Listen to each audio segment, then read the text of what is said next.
안녕하십니까. 원주국제통 안정환입니다. 이번에는 책 소개가 아닙니다. 제가 그동안에 책을 계속 발표를 하다 보니까 소개를 하고 책을 쓰게 됐습니다. 책을 갖다가 총 3권을 쓰게 됐는데요. 2006년에 리젝트 파워, 그 다음에 2010년에 나를 바꾸는 한 권의 책, 그리고 올해는 나를 깨우치는 한 권에까지 총 3권의 책을 쓰게 됐습니다. 근데 이 책을 쓰다 보니까 제 책을 읽으신 분들이 서울에서 수원에서 이렇게 찾아오셔가지고 저하고 많은 이야기를 나누다 가시게 되셨어요. 그러면서 하시는 이야기가 참 이야기가 좋으는데 강의에서 한번 듣고 싶습니다 라고 이야기를 하셨어요. 그래서 제가 그렇게 프로그래밍을 하지 못했습니다. 나중에 준비해 보겠습니다 라고 이야기를 드렸었죠. 그리고 도서관에서 연락이 왔었어요. 제 그 방송을 보시고 와서 강의를 해달라고. 근데 제가 바빠서 미처 가지를 못했습니다. 제가 만약에 강의록을 만들게 되면은 며칠이 걸려서 만들어야 되고 또 가서 하루를 갖다 그대로 투자를 해야 되는데 그렇게 할 수가 없었거든요. 그래서 제가 생각해낸 것이 지금 현재 하고 있는 인터넷 강의를 확장을 해서 한번 해보자. 그래가지고 이렇게 파워포인트하고 같이 어떤 강의를 만들게 됐습니다. 그리고 제 강의의 제목은 책 속의 길을 가다라고 해서 시작을 하도록 하겠습니다. 우선 들어가기에 앞서가지고 제 소개부터 먼저 하겠습니다. 제 이름은 안정환입니다. 환이 아니에요. 많은 분들이 축구선수랑 헷갈리는데 안정환이고요. 그리고 저는 원주국제통 서점을 경영하고 있습니다. 책 소개를 하게 된 것도 역시 서점을 홍보하기 위해서 시작을 했던 것이죠. 그리고 원주, MBC, TBN, YBN에서 책 소개를 2002년부터 현재까지 계속 하고 있습니다. 그리고 2002년부터 11년 동안 제가 약 1000권 이상, 현재는 1100권에서 1120권 정도 책을 소개하고 있거든요. 그게 많은 양의 책을 소개를 했습니다. 그리고 아까 말씀드린 총 단행본 3권을 집필해서 현재까지 활동을 하고 있습니다.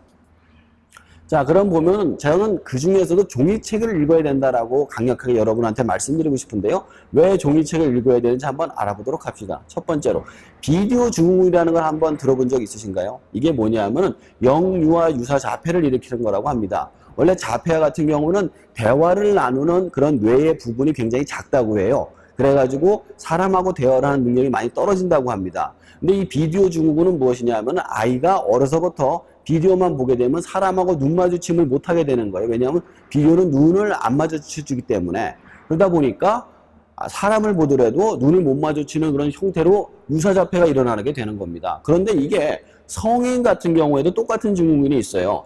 핸드폰을 만약에 있다고 생각하시잖아요. 핸드폰에 저장되어 있는 전화번호를 못 외우게 되는 겁니다. 왜냐하면 핸드폰이 이미 다 갖고 있기 때문에 이름만 치면 나오거든요. 또 한 가지, 내비게이션 같은 경우에는 그 공간이 전부 다 그 안에 들어가 있으니까 머릿속에 있는 지도가 사라지게 돼요. 원래 남자 같은 경우에는 사냥을 위해 가지고 그 지역의 지도를 머릿속에 넣고 다닌다고 합니다. 근데 이 지도가 통째로 사라지는 결과가 나오게 되고요. 전자계산기 같은 경우만 하더라도 손으로 계산을 갖다가 할 필요가 없어가지고 머릿속에 계산 능력이 확 떨어지는 그런 결과를 가져오게 되는 것이죠. 지식의 실체화가 가능해집니다. 사람들이 왜 도서를 갖다가 책을 돈을 주고 살까요?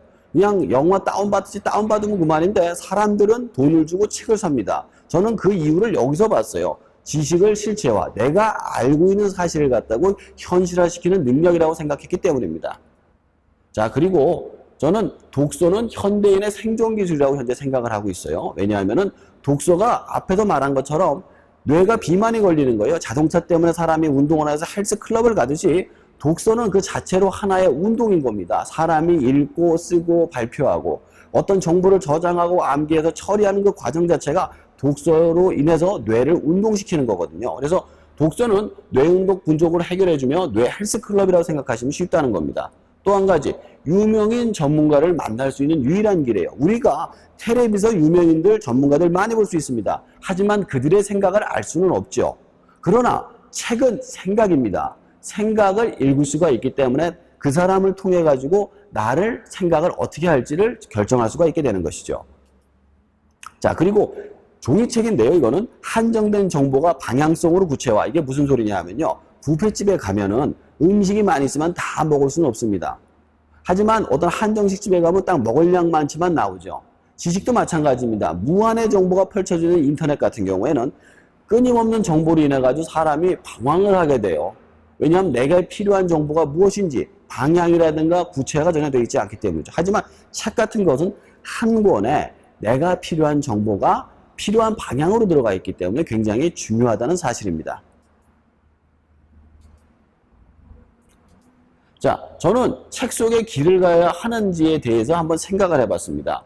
책 속에 길이 있다. 물음표죠. 왜 이런 생각을 하게 됐냐면 저도 책 속에 하기 전에 굉장히 많은 양의 책을 읽었었습니다. 근데 책을 읽어도 답이 안 나오는 거예요. 한 예로 소개팅을 나간 적이 있어요. 물론 소개팅 나가기 전에 소개팅에 관한 책을 3권, 4권을 읽고 나갔죠. 자, 그럼 거의 박사가 되는 거예요. 아, 여자한테는 어떤 멘트를 던지고 어떤 식으로 활동을 해야 되고 다 이렇게 아는데 나가보니 아무 생각이 안 나는 거예요. 전혀 모르겠어요. 도대체 왜 내가 열심히 공부를 해갖고 준비를 해갖고 왔는데 아무것도 못하는 거예요. 그래서 저는 책 속에 길이 없다고 생각을 했습니다. 하지만 책 속에는 확실히 길이 있었습니다. 그 책 한 권 한 권에 전부 다 길이 나 있었던 것이죠. 그러나 눈으로만 보고 가지 않으면 내 길이 아니었던 겁니다. 책 속에 길이 있다 하더라도 내가 그 길을 걸어가지 않으면 그냥 그림이라고 다른 바가 없는 거예요. 그냥 책을 덮는 순간 그 지식은 날아가 버립니다. 내가 그 글을 가지고 정확하게 받아들였을 때 비로소 그것이 내 것이 된다는 것이죠. 그러면은 책 속에 길을 가는 방법은 어떤 것이 있을까요? 저는 이 수학 문제를 해결하는 방법에서 그것을 알게 됐습니다. 첫 번째로 수학에 문제가 있다고 한번 생각을 해봐요. 뭐 fx, 인테그랄, 뭐 시그마 이런 게 막 섞여 있어요. 근데 문제집에 답을 보고 베끼면 어떻게 되겠습니까? 답만 알겠죠. 문제가 조금만 바뀌어도 전혀 모를 겁니다. 그렇다고 해서 과정을 보고 풀어본다. 그러니까 과정까지는 아는 거예요. 하지만 문제를 조금만 바꿔도 아니면 응용을 조금만 바꿔도 그 문제를 풀 수 없게 됩니다. 마지막으로 문제집의 과정을 풀고 또 풀어서 다른 문제도 풀 수 있을 때까지 진정으로 답을 찾는다. 이 문제 말고 다른 문제, 응용 문제를 계속 풀어보는 거예요. 그러다 보면은 어떤 섞여 있는 문제가 나오더라도 그 문제를 풀 수 있게 되는 겁니다. 우리 인생의 문제도 마찬가지입니다. 책을 읽고 그거랑 똑같은 상황을 찾아서는 절대로 안 된다는 거예요. 그 상황과 유사한 상황들이 많이 있을 거예요. 그 많은 상황들을 연결을 해서 내가 그 문제를 해결할 수 있어야지 그 문제와 똑같은 답을 찾으려는 순간 나는 답을 찾을 수 없게 되는 거거든요. 자, 봅시다. 저는 그래가지고 책 속의 길을 가는 법을 한번 만들어 봤습니다. 첫 번째로 책을 읽는 방법. 책을 읽는다고 해서 다 읽는 것이 아니에요. 책도 읽는 방법이 있습니다. 두 번째로 읽은 책을 정리하는 방법. 책을 갖다 읽어가지고 어떻게 정리할지를 알아야만 합니다. 세 번째로 정리한 내용을 발표하는 방법. 정리한 내용만 가지고도 또 힘들어요. 왜냐하면 정리한 내용만 가지고서는 내 사견에 들어갈 수 있기 때문에 그 내 사견만 가지고 어떤 편견을 갖다 보면 정확한 정보가 되지 않습니다. 하지만 발표를 했을 때 이게 다듬어지거든요. 그래서 발표를 하는 법까지 알아야 된다는 거고요. 발표한 내용도 사실 이게 5분, 10분짜리밖에 되지 않습니다. 저도 책 속에 계속하지만 5분 이내에 하지 않습니까? 그러다 보니까 짧은 지식은 되지만 어떤 구체화된 지식은 될 수가 없어요. 하지만 책 한 권을 쓴다는 것은 구체화된 정보를 써야만 되기 때문에 꼭 필요한 과정이라고 생각을 했기 때문에 놓게 됐습니다. 자, 저는 그래가지고 이 독자의 단계를 4단계로 나눴습니다. 리더, 책을 읽기만 하는 사람, 읽기만 하는 겁니다. 읽기만 하고 덮는 사람을 리더라고 했고요. 두 번째, 저널리스트, 책을 읽고 정리하는 사람.